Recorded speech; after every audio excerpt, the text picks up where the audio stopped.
Hello दोस्तों, नमस्कार। स्वागत है आप सभी का एक नए वीडियो में। इस वीडियो में हम लोग टीजीटी पीजीटी के लिए कुछ महत्वपूर्ण प्रश्नों के प्रैक्टिस करेंगे। यह प्रैक्टिस सेट लगातार इस चैनल से जारी है, तो चैनल में नए हैं तो लाइक सब्सक्राइब शेयर ज़रूर करिएगा। जब तक आपकी परीक्षा होने वाली है, जब तक परीक्षा की डेट नहीं आती, तब तक लगातार यानी आपकी परीक्षा तक इस चैनल के माध्यम से लगातार महत्वपूर्ण प्रश्नों के प्रैक्टिस कराए जा रहे हैं, तो बने रहिए हमारे साथ। चलिए शुरू करते हैं। इसमें जो पहला प्रश्न पूछा गया है वह है कि निम्नलिखित में से किस कृति के रचनाकार दुष्यंत कुमार है, यह आपको बताना है। दुष्यंत कुमार किस कृति के रचनाकार है? 4 ऑप्शन आपको दिए गए हैं। इसमें देखिएगा जो ऑप्शन दिए गए हैं उसमें अपनी केवल धार, खूंटियों पर टंगे लोग, साये में धूप और युगधारा।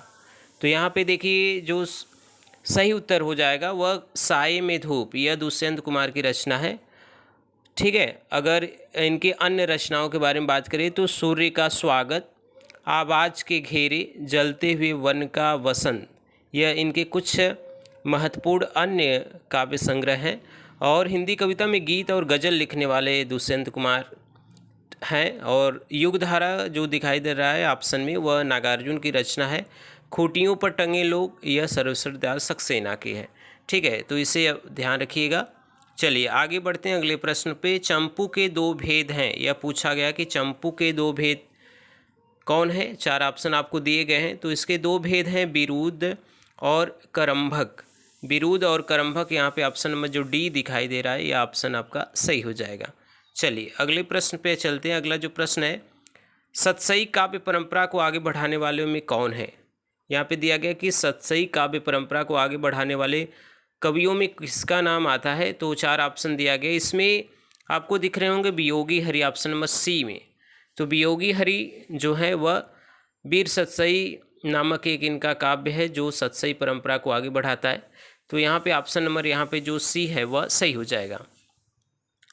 बालकृष्ण शर्मा नवीन का सर्वप्रथम प्रकाशित काव्य ग्रंथ कौन है, यह पूछा गया है। बालकृष्ण शर्मा नवीन का जो प्रकाशित अगला मतलब पहला काव्य संग्रह उससे पूछा गया है। तो यहाँ पे देखिए कुमकुम जो दिया गया है वह 1939 में इनका पहला काव्य संग्रह था।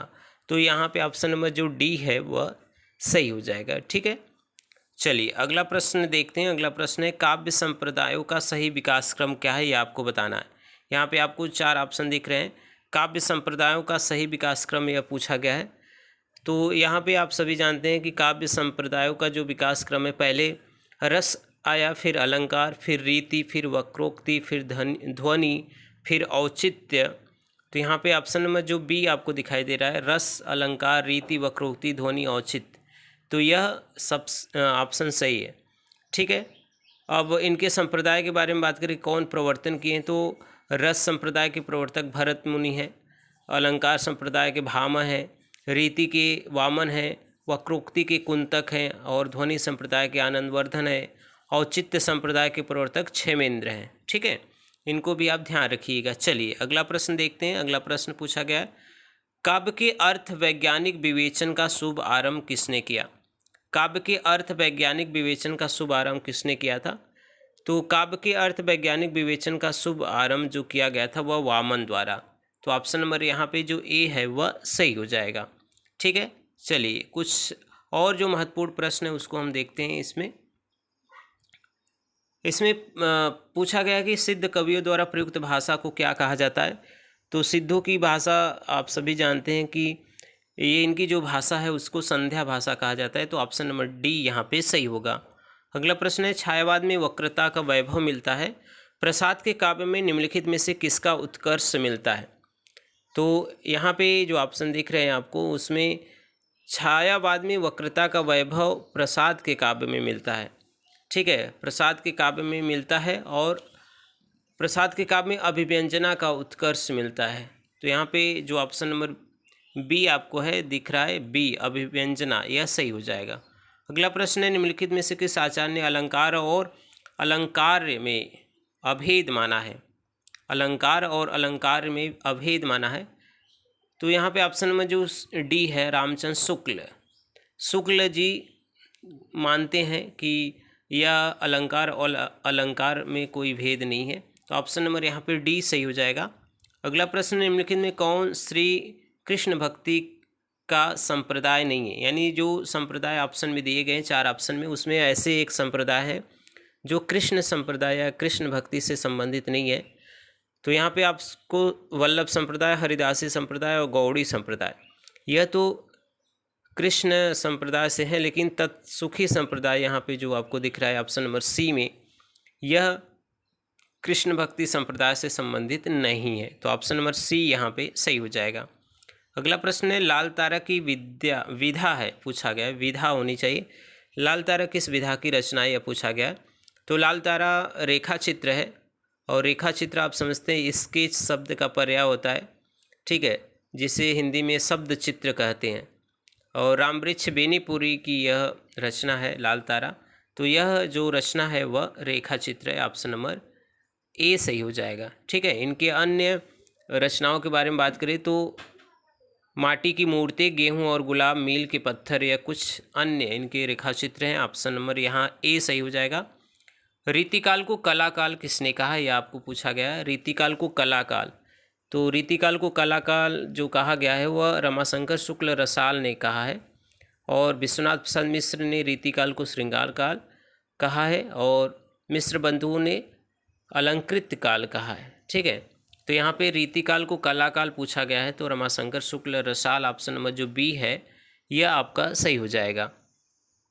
चलिए आगे बढ़ते हैं। अगला प्रश्न है, ठेठ हिंदी में उपन्यास लिखने वाले कौन हैं? तो ठेठ हिंदी में उपन्यास लिखने वाले आप सभी जानते हैं कि उपाध्याय सिंह हरिऔध हैं। ठीक है, हरिऔध जी, ऑप्शन नंबर डी सही हो जाएगा। अगला प्रश्न है, केवल सूक्ष्मगत सौंदर्य सत्ता का राग कहकर छायावाद का विरोध किसने किया है? तो केवल सूक्ष्मगत सत्ता का राग कह करके यह महादेवी वर्मा ने छायावाद का विरोध किया था, तो ऑप्शन नंबर बी यहाँ पे सही हो जाएगा। अगला प्रश्न है, प्रयोगवाद की जन्मदात्री पत्रिका कौन सी है? तो प्रयोगवाद की जन्मदात्री पत्रिका जो माना गया है वह माना गया है तार सप्तक। तार सप्तक से प्रयोगवाद की शुरुआत होती है, और इसके संपादक अज्ञेय जी हैं। आप सभी जानते हैं कि 4 तार सप्तक संपादित हुए थे। प्रथम तार सप्तक जो 1943 में हुआ था, तो ऑप्शन नंबर ए यहाँ पे सही हो जाएगा। अगला प्रश्न है, किन 2 साहित्यकारों ने अर्धनारीश्वर नाम से रचना की? तो अर्धनारीश्वर नाम से जो रचना किया गया है वह, यहाँ पे 2 ऑप्शन दिख रहे हैं, 2 ऑप्शन आपको इधर दिख रहे होंगे। तो अर्धनारीश्वर के नाम से जो रचना करने वाले हैं वह हैं विष्णु प्रभाकर और दिनकर। विष्णु प्रभाकर और दिनकर, इनके दोनों के अर्धनारीश्वर नाम से रचना है।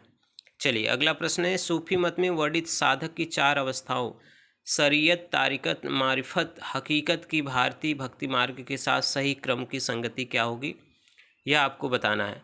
तो यहाँ पे जो ऑप्शन आपको दिख रहे हैं उसमें जो सही है वह है आचरण, उपासना, सत्यबोध और सिद्धावस्था। शरीयत का मतलब है आचरण, तरीकत का मतलब उपासना, मारिफत का मतलब है सत्यबोध, और हकीकत का मतलब है सिद्धावस्था। ठीक है, तो यह ऑप्शन में जो सी आपको दिख रहा है यह सही हो जाएगा। चलिए अगला प्रश्न देखते हैं, भारतेंदु का खड़ी बोली में रचित कविताओं का संग्रह किस नाम से प्रसिद्ध है?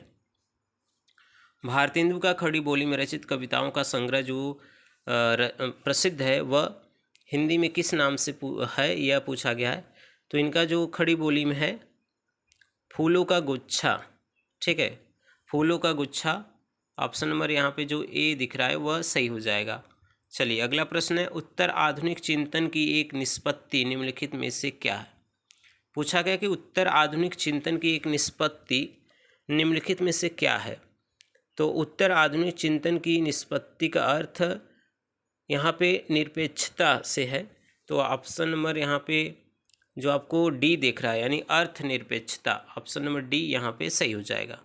अगला प्रश्न है, आचार्य शुक्ल का निबंध संग्रह चिंतामणि सर्वप्रथम किस नाम से प्रकाशित हुआ था?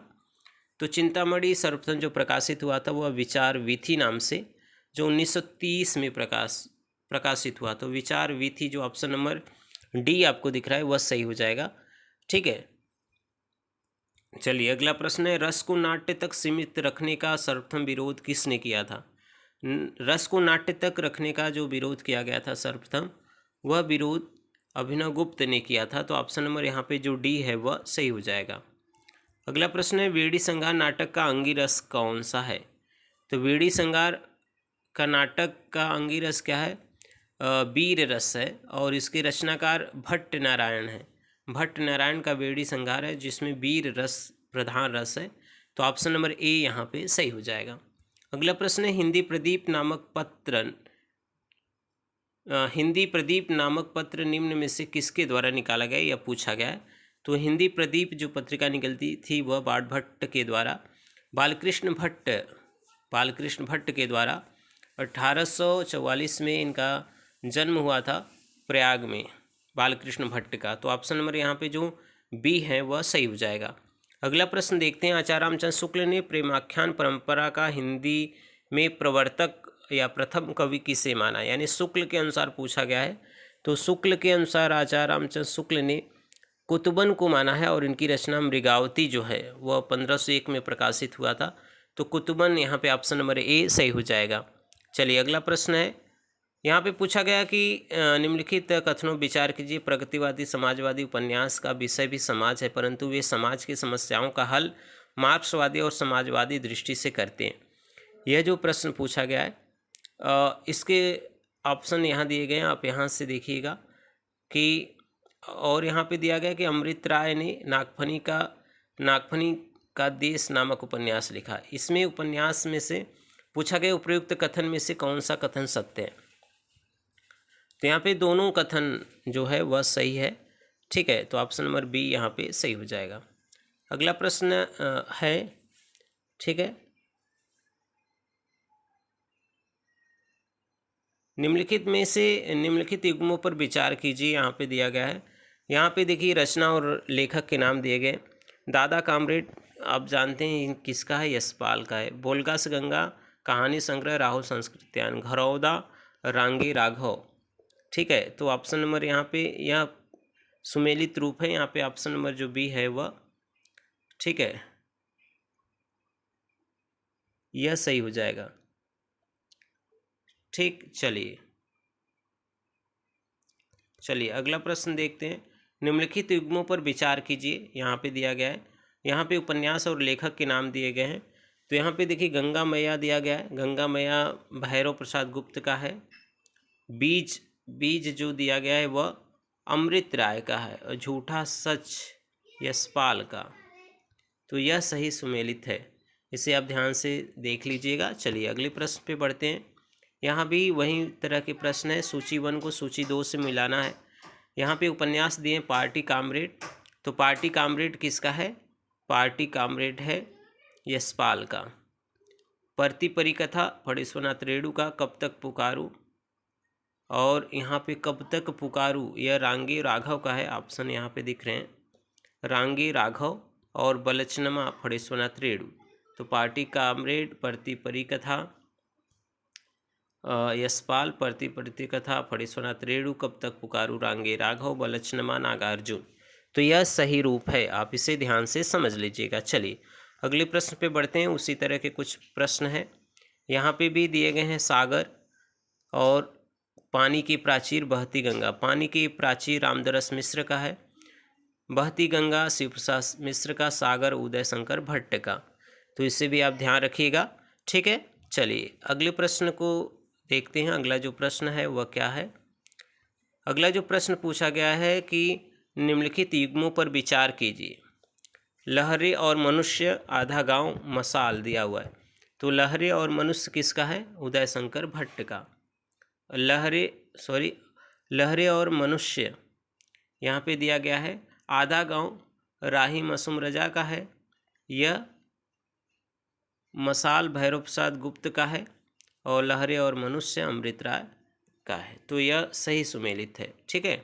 चलिए अगला प्रश्न दिया गया है, निम्नलिखित उपन्यास और उनके विषय को सुमेलित करना है। परख में क्या दिया गया है? परख, त्यागपत्र और घृणामयी। परख में विधवा नारी का चित्रण किया गया है, परख में विधवा नारी का चित्रण।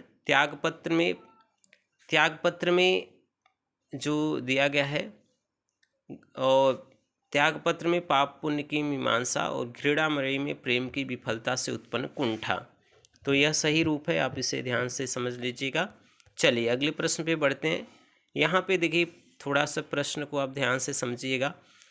यहाँ पे दिया गया है कि जैनेन्द्र ने अपने उपन्यासों में नारी पुरुष के प्रेम संबंधों को वैज्ञानिक धरातल पर उकेरा है। दूसरे में दिया गया है कि इलाचंद जोशी ने व्यक्ति की दमित वासनाओं कुंठाओं का चित्रण किया। इसमें से कथन कौन से सही हैं? ठीक है, तो मनोविश्लेषण उपन्यास में अकेले, अजनबीपन, मृत्युबोध, यह सभी जो भावनाओं का चित्रण वह जैनेन्द्र ने किया था। ठीक है, और यहाँ पे देखिए जो सही ऑप्शन है वह ऑप्शन नंबर आपको सी, जो ए और 2 है वह दोनों सत्य हैं। ठीक है, चलिए अगले प्रश्न पे बढ़ते हैं। अगला जो प्रश्न दिया गया है कि निम्नलिखित युग्मों पर विचार करिए। यहाँ पे दिया गया परख, त्यागपत्र, घृणामयी। तो परख किसका है? परख है जैनेन्द्र का। त्यागपत्र किसका है? त्यागपत्र भी जैनेन्द्र का है और यह ऑप्शन में नहीं दिए गए हैं, तो इसे आप ध्यान से समझिएगा। घृणामयी किसका है? यह इलाचंद जोशी का है। तो यह सही सुमेलित है। देखिए परख और त्यागपत्र दोनों जैनेन्द्र का है। ठीक है, चलिए अगले प्रश्न पे बढ़ते हैं। अगला जो प्रश्न दिया गया है वह है कि आधुनिकता बोध के उपन्यासों में न कोई केंद्रीय विचारधारा थी, न कोई केंद्रीय मूल। वेद इन उपन्यास द्वितीय महायुद्ध के बाद मानव की नियति को खोजता है। यह प्रश्न आपको दिखाई दे रहा है, प्रश्न को ध्यान से समझिएगा। तो यहाँ पे देखिए दिया गया है कि यहाँ पे जो ऑप्शन दोनों है, इस ऑप्शन में जो आपका ए और 2 है वह दोनों सही हो जाएगा, यानी दोनों जो सेंटेंस है वह सही हैं। अगले प्रश्न है निम्नलिखित उपन्यासों पर विचार कीजिए। यहाँ पे दिया गया है कि अंधेरे बंद कमरे, न आने वाला कल, अंतराल। यहाँ पे प्रश्न क्या पूछा गया? उपयुक्त उपन्यासों में कौन सा मोहन राकेश के हैं या नहीं है? तो यहाँ पे देखिएगा, यहाँ पे जो दिया गया है कि अंधेरे बंद कमरे, न आने वाले काल और अंतराल, यह जो उपन्यास है वे सभी मोहन राकेश के हैं। तो ए 1 2 3 या 2 जो दिया गया ऑप्शन डी वह सही हो जाएगा। अगला प्रश्न देखते हैं। इसी तरह के प्रश्न है, निम्नलिखित युग्मों पर विचार करना है। उपन्यास और लेखक के नाम दिया गया। अजय की डायरी, अंधेरे बंद कमरे, मरी हुई मछली। तो यहाँ पे आपको दिख रहा है कि अजय की डायरी यह देवराज का है। अंधेरे बंद कमरे अभी हम लोग पढ़ के आए, मोहन राकेश का है। मछली मरी हुई यह किसका है? राजकमल चौधरी का। और यह राजकमल चौधरी का दिया नहीं है। ठीक है, तो ऐसे प्रश्नों पे आप ध्यान से समझिएगा। तो इसमें केवल जो पहला युग्म है वही सही है। ठीक है, बाकी तो गलत हैं, लेकिन आप उसको ध्यान में समझिएगा। तो पहला युग्म केवल प्रश्न के अनुसार से सही है। चलिए अगला प्रश्न है, निम्नलिखित युग्मों पर विचार कीजिए। यह उपन्यास और लेखक नाम दिए गए हैं। दूसरी बार, एक पत्नी की नोट्स, उसका बचपन। इसमें से पूछा गया कि सही कौन है। ठीक है, तो यहाँ पे देखिए दूसरी बार श्रीकांत, और दूसरी बार आपको दिख रहा है श्रीकांत वर्मा का। यह एक पति के नोट्स महेंद्र भल्ला का, और उसका बचपन यह कृष्ण बलदेव वैद्य का है। ठीक है, तो यहाँ पे केवल युग्म ए सही है, लेकिन आप सभी को ध्यान में रखिएगा। ठीक है, चलिए अगला प्रश्न जो है, निम्नलिखित युग्मों पर विचार कीजिए। यह भी आपको बताना है, विचार करना है। यहाँ पे दिया गया है उपन्यास और लेखिका। आपका बंटी किसका है? मन्नू भंडारी का है। मित्रों मरजानी किसका है? कृष्णा सोबती का है। मायादास की माड़ी निर्मल वर्मा का नहीं, बल्कि यह है भीष्म साहनी का।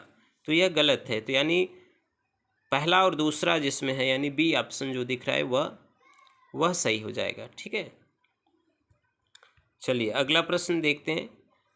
निम्नलिखित युग्मों पर विचार करना है। डार से बिछुड़ी और जिंदगी नामा नामक उपन्यास में सामाजिक व्यंग मिलता है। और ऑप्शन आपको दिख रहे हैं, इधर दिए गए हैं, उसे भी आप ध्यान से समझिएगा।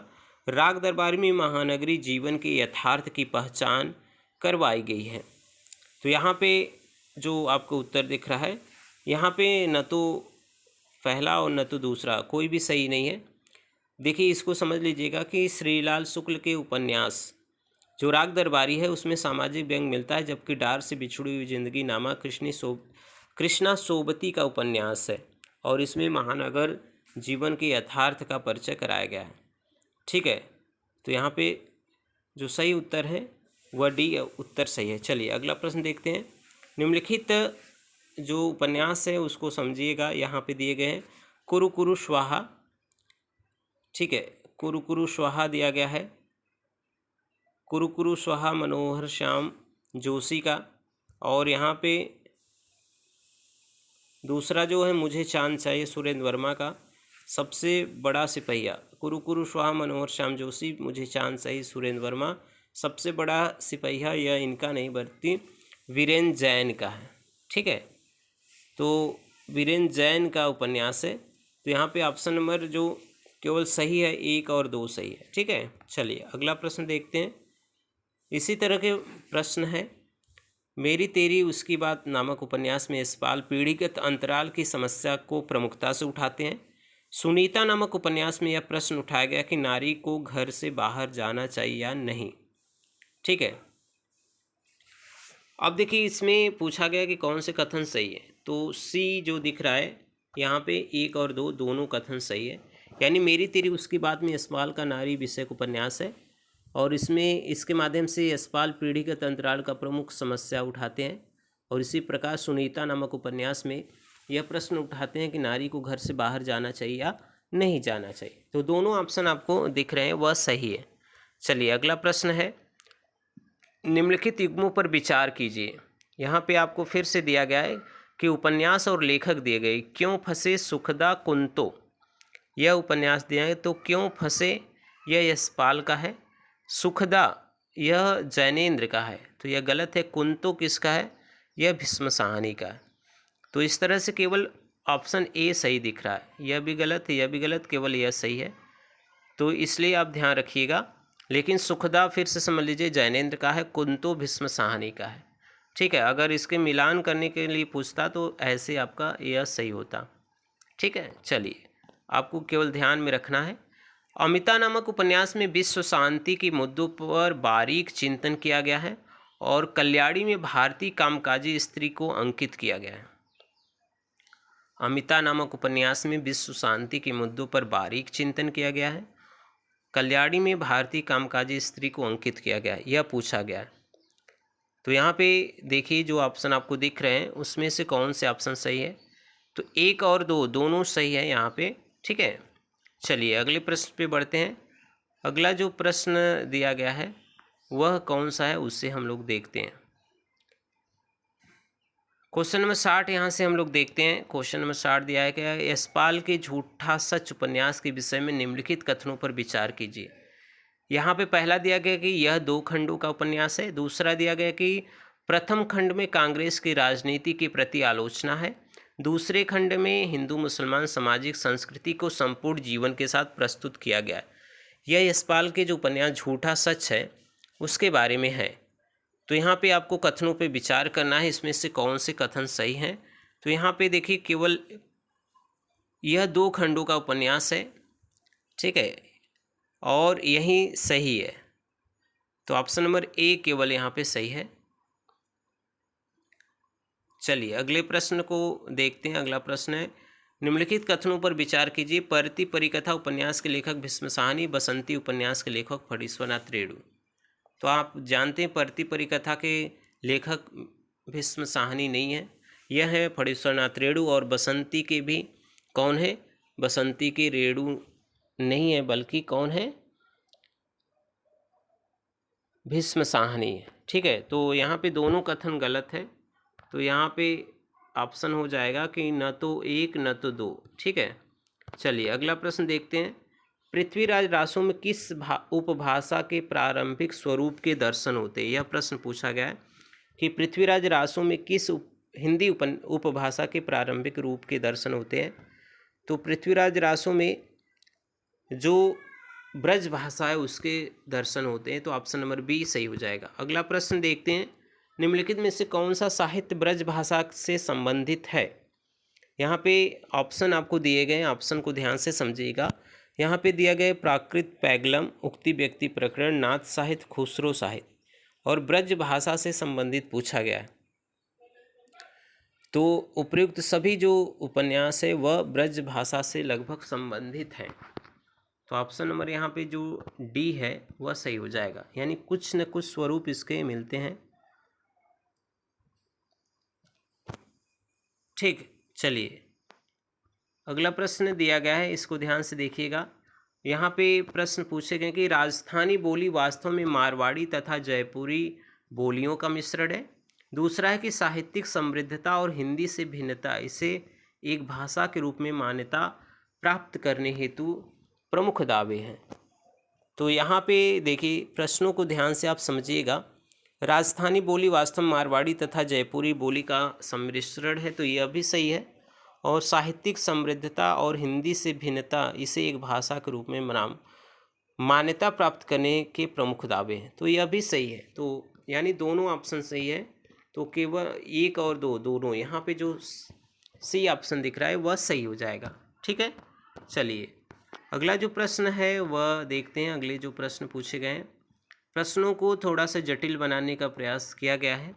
ऑप्शन को देखकर आपको समझ में आ रहा होगा, तो आप ध्यान से समझिएगा, ऑप्शन को पढ़ते हुए चलिएगा।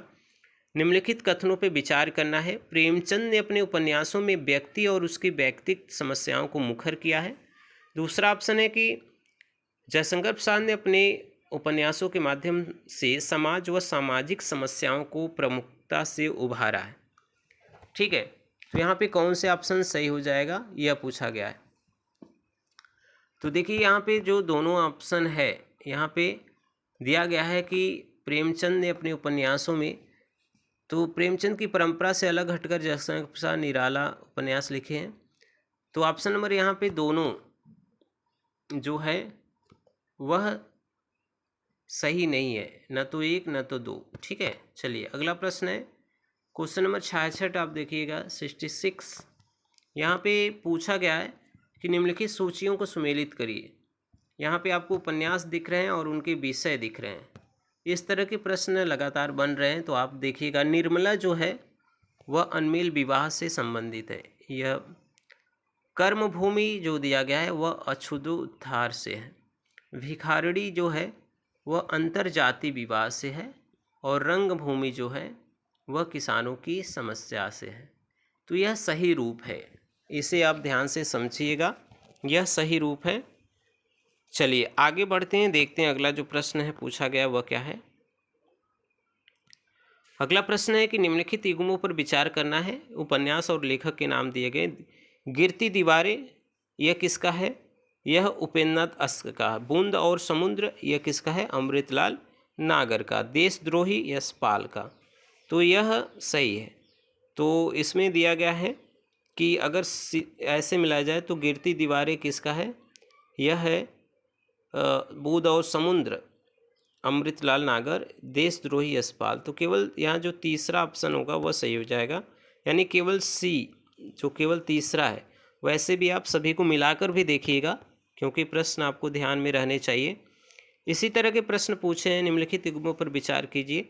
सुनीता के उपन्यास जैनेन्द्र, सुनीता जैनेन्द्र का ठीक है। सन्यासी जो लिखा गया इलाचंद जोशी का। पथ की खोज यह देवराज का है। तो यह सही रूप है, इसे आप ध्यान रखिएगा। ठीक है, चलिए अगले प्रश्न पे बढ़ते हैं। अगला जो प्रश्न पूछा गया है वह है कि निम्नलिखित युग्मों पर फिर से आपको विचार करके देखना है। जिंदगी नामा दिया गया है। जिंदगी नामा यह किसका है? कृष्णा सोबती का। मैं और मैं यह मृदुला गर्ग का। पीली आधी यह प्रभा खेतान का। तो यह सही रूप है। आप इसी तरह ध्यान रखिएगा, प्रश्न किस तरह आते हैं उसको आप देख लीजिएगा, लेकिन आपको सभी प्रश्नों के उत्तर समझ में आने चाहिए। यहाँ पे प्रश्न दिया गया है कि इस पर भी विचार करना है। किस्सा गुलाम नामक उपन्यास में आईआईटी में हरिजनों से भेदभाव की कहानी प्रस्तुत की गई है। दूसरा दिया गया है कि परिशिष्ट उपन्यास में शूद्र जाति में पैदा हुए एक युवक की कहानी प्रस्तुत की गई। यह दोनों कथनों में आपको कौन सा सही लग रहा है? ठीक है, तो यहाँ पे देखिए जो कथन दिए गए हैं यह दोनों कथन क्या है? पहला जो दिया गया है कि गिरिराज किशोर का जो परिशिष्ट उपन्यास है उसमें आईआईटी में हरिजनों का उपन्यास का भेदभाव है, यानी जो ऑप्शन दिए गए थोड़े घुमा के दिए गए हैं, यानी दोनों ऑप्शन सही नहीं है। और रमेश चंद्र शाह का जो किस्सा गुलाम है उसमें शूद्र जाति का एक युवक की कहानी प्रस्तुत की गई है, तो न तो पहला सही है न तो दूसरा सही है, इसे आप ध्यान रखिएगा, ठीक है। चलिए अगले प्रश्न को देखते हैं। मनोहर श्याम जोशी, सुरेंद्र वर्मा, बीरेंद्र जैन किस धारा के उपन्यासकार हैं, यह प्रश्न पूछा गया है। मनोहर श्याम जोशी, सुरेंद्र वर्मा, बीरेंद्र जैन किस उपन्यास धारा के लेखक हैं, तो यहाँ पे जो उत्तर आधुनिकता है उस धारा के हैं, तो ऑप्शन नंबर यहाँ पे जो बी है वह सही हो जाएगा। अगला प्रश्न इसी तरह है, इस कथनों पे विचार करना है कि एक चिथड़ा सुख नामक उपन्यास चेकोस्लोवाकिया के शहरी परिवेश में दूसरे विश्व युद्ध के बाद मनुष्य की नियति को दिखाता है। वे दिन उपन्यास शहरी जीवन में व्याप्त विवाहेतर संबंधी सूक्ष्म का पड़ताल करता है, तो यहाँ पे दिया गया है। तो देखिए निर्मल वर्मा महानगरी बोध के महत्वपूर्ण उपन्यास है, इनका उपन्यास वे दिन जो है उसमें चेकोस्लोवाकिया के जो शहरी परिवेश का है, यानी जो ऑप्शन है वह दोनों ऑप्शन बदल दिए गए हैं, यानी जिसमें पहले में होना चाहिए, यानी न तो पहला सही है न तो दूसरा, यानी उनके जो भाव है वो दोनों को बदल दिए गए हैं, ठीक है। चलिए अगला प्रश्न है, दीर्घतपा उपन्यास के लेखक भीष्म साहनी है, तमस उपन्यास के लेखक फणीश्वरनाथ रेणु है, इसको विचार करिए। तो दीर्घतपा आप जानते हैं कि दीर्घतपा उपन्यास के लेखक फणीश्वरनाथ रेणु है यह, और तमस के भीष्म साहनी, यानी इसमें उसमें ऑप्शन को थोड़ा सा घुमाने का प्रयत्न किया गया है, तो इससे आप ध्यान रखिए। यहाँ पे अगर उत्तर की बात करें न तो पहला सही है न तो दूसरा सही है, ठीक है। चलिए अगले प्रश्न पे हम बढ़ते हैं। अगला जो प्रश्न है यहाँ पे दिया गया है कि खड़ी बोली की आरंभिक विकास के स्रोतों में शामिल है, तो खड़ी विकास के आरंभिक विकास के स्रोतों में जो शामिल है खुसरो साहित्य, संत काव्य, दक्षिणी हिंदी, यह ऑप्शन दिए गए। और यहाँ पे देखिए यहाँ पे जो ऑप्शन है वह उपयुक्त सभी, यह सभी शामिल है, तो ऑप्शन डी सही हो जाएगा। अगला प्रश्न फिर से आपको विचार करना है, ऐसे प्रश्न थोड़े टिपिकल हो जाते हैं, आप थोड़ा ध्यान देकर समझिए इसको। खड़ी बोली का साहित्यिक विकास वस्तुतः 19वीं सदी के बाद शुरू हुआ। दूसरा दिया है कि खड़ी बोली के विकास क्रम में अब यह निर्विवाद रूप से मानक हिंदी का मूल आधार है। तो यहाँ पे देखिए जो ऑप्शन दिए गए हैं दोनों कथन सत्य हैं, यह भी कथन सत्य है, यह भी कथन सत्य है, तो ऑप्शन नंबर जो सी है वह क्या हो जाएगा, सही हो जाएगा, ठीक है। चलिए अगला प्रश्न है, इसी तरह के प्रश्न देखिएगा। पूछा गया कि बलभद्र प्रसाद दीक्षित ब्रजभाषा से संबंधित रचनाकार है, हिंदू प्रेमाख्यानकारों की रचनाएं अवधी भाषा में रचित है। तो देखिए पहला कथन यह तो सही है, पहला कथन को देखिए यह असत्य है, क्योंकि बलभद्र प्रसाद ब्रजभाषा के नहीं बल्कि अवधी बोली के रचनाकार हैं, तो यह गलत है। तो केवल दो जो ऑप्शन है वह सही हो जाएगा। चलिए अगले प्रश्न पे बढ़ते हैं। किसी बोली के भाषा बनने के कई प्रकार के लाभ होते हैं, इन लाभों में शामिल है, प्रश्न थोड़ा सा ध्यान से समझिएगा। यहाँ पे दिया गया है कि किसी बोली की भाषा बनने में कई प्रकार के लाभ होते हैं, तो यहाँ पे कौन सा दिया गया है, प्रकाशन व्यवसाय उन्नयन होता है, सहायता अनुदान होता है, वैज्ञानिक तकनीकी अनुसंधानों में प्रयोग, तो यह सभी ऑप्शन आपको दिख रहे हैं वह सभी सही है, तो ऑप्शन नंबर डी सही हो जाएगा। चलिए अगला प्रश्न है, वासना के दमन की स्वस्थ प्रवृत्ति ही काव्य की प्रेरणा है, यह कथन किसका है, ध्यान से समझिएगा। वासना के दमन की स्वस्थ प्रवृत्ति ही काव्य की प्रेरणा है, यह कथन जो है वह किसका है, यह पूछा गया है, ठीक है। यह जो कथन है वह फ्रायड का है, तो ऑप्शन नंबर यहाँ पे बी सही हो जाएगा। अगला प्रश्न है, निम्नलिखित युग्मों पर विचार कीजिए। ऐसे प्रश्न दिए गए जो उपन्यास से इसमें लगभग प्रैक्टिस में शामिल है, तो आपकी प्रैक्टिस अच्छे से हो जाएगी अगर उपन्यास के आप समझ रहे हैं। इसमें दिए अपने अपने राम, कसम और पार, कुछ नए उपन्यास आपको दिख रहे हैं। अपने अपने पार यह भगवान सिंह का है, कसब मनोहर श्याम, अपने अपने भाग जो राम है भगवान सिंह, कसब मनोहर श्याम जोशी, पार वीरेंद्र जैन का, तो यह सही रूप है, आप इसे ध्यान से समझिएगा। ठीक है, चलिए अगले प्रश्न पे बढ़ते हैं। अगला जो प्रश्न पूछा गया है वह क्या है? अगला जो प्रश्न है वह पूछा गया है कि भक्ति आंदोलनों से संबंधित संतों व उनसे संबंधित स्थलों को सुमेलित कीजिए। महत्वपूर्ण प्रश्न है यह, इसे ध्यान से देखिएगा। संत तुकाराम, नरसिंह मेहता, चैतन्य महाप्रभु, यह दिया गया है। ठीक है, तो यहाँ पे देखिए संत तुकाराम व नामदेव महाराष्ट्र राज्य से हैं। संत तुकाराम और संत तुकाराम का दिया गया है, तो यहाँ पे ऑप्शन के रूप में आप ध्यान से समझिएगा। बी ऑप्शन यहाँ पे आपको सही हो जाएगा। ठीक है, तो संत तुकाराम, नरसिंह मेहता का जो संबंध है वह गुजरात से, चैतन्य महाप्रभु का बंगाल से। ठीक है, चलिए अगला प्रश्न देखते हैं। निम्नलिखित में से एक वाक्य में क्रिया भक्षण करने के अर्थ में प्रयुक्त हुई है। यह वाक्य है, यानी भक्षण करने के लिए। वह हराम का पैसा खाता है, वह जूते खाता है, वह कसम खाता है, वह आम खाता है। तो वह आम खाता है यानी भक्षण कर रहा है, बाकी तो जो खा रहे हैं वह तो पता ही चल रहा है किस उद्देश्य से वह खा रहे हैं। ठीक है, चलिए अगला प्रश्न। निम्नलिखित में से स्त्रीलिंग शब्द को चुनिए। स्त्रीलिंग शब्द बताना है। तो यहाँ पे देखिए संध्या जो है, संध्या हो गई ऐसा बोला जाता है, तो शाम हो गई, संध्या हो गई, तो यहाँ पे डी ऑप्शन जो है वह स्त्रीलिंग है। हर्ष का विलोम, हर्ष का विलोम आप सभी जानते हैं यह विषाद होता है, तो ऑप्शन नंबर बी सही हो जाएगा। अगला प्रश्न है, जुगुप्सा स्थायी भाव होता है किसका? तो जुगुप्सा स्थायी भाव होता है, आप सभी जानते हैं, यह जो है जुगुप्सा स्थायी भाव वह विभत्स रस्त का, तो ऑप्शन डी यहाँ पे सही हो जाएगा।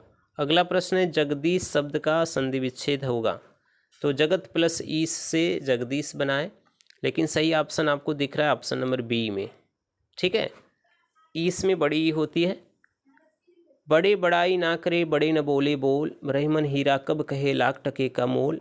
रहीम द्वारा लिखित इन पंक्तियों में बड़े शब्द का प्रयोग किस रूप में हुआ? तो यहाँ पे संज्ञा के रूप में यह प्रयोग किया गया है, तो ऑप्शन नंबर बी सही हो जाएगा। अगला प्रश्न देखिए, यह काम मैं आप कर लूँगा। यह पंक्तियों में आप है, आप यहाँ पे क्या है? संबंधवाचक सर्वनाम, संबंधवाचक सर्वनाम, तो ऑप्शन नंबर ए यहाँ पे नहीं, यहाँ पे देखिए यहाँ पे सी होगा या निजवाचक। फिर से प्रश्नों को देखिए, यह काम मैं आप कर लूँगा, यह पंक्तियों में। ठीक है, तो यहाँ पे संबंधवाचक नहीं है, यहाँ पे निश्चयवाचक है, तो ऑप्शन नंबर सी सही हो जाएगा। चलिए अगला प्रश्न है, अगला प्रश्न देखते हैं।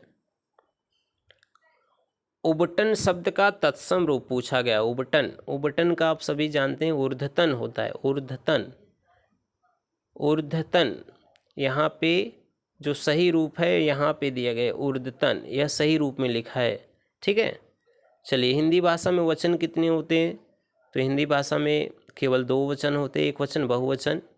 अगला प्रश्न है, मरम वचन जब सीता बोला, पंक्ति का प्रयोग हुआ है।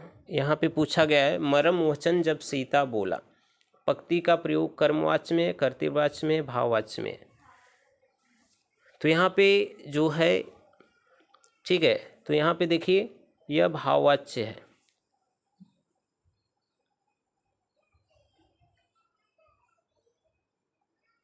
तो यहाँ पे भाववाच्य, ऑप्शन नंबर यहाँ पे डी सही हो जाएगा। अगला प्रश्न है, निम्नलिखित वाक्यों में रिक्त स्थान की पूर्ति के लिए नीचे दिए गए विकल्पों में से एक उचित विकल्प चुनिए। युवा असंतोष का कारण निरंतर वृद्धि है। विकल्प क्या है? युवा असंतोष का कारण निरंतर वृद्धि है, यानी किसके कारण? भ्रष्टाचार। ठीक है, चलिए वर्णिक छंदों में किसका विचार होता है? तो वर्णिक छंद में वर्ण का विचार होता है, तो ऑप्शन नंबर यहाँ पे जो ए है वह सही हो जाएगा। ठीक है, चलिए चूलिका किसका भेद है?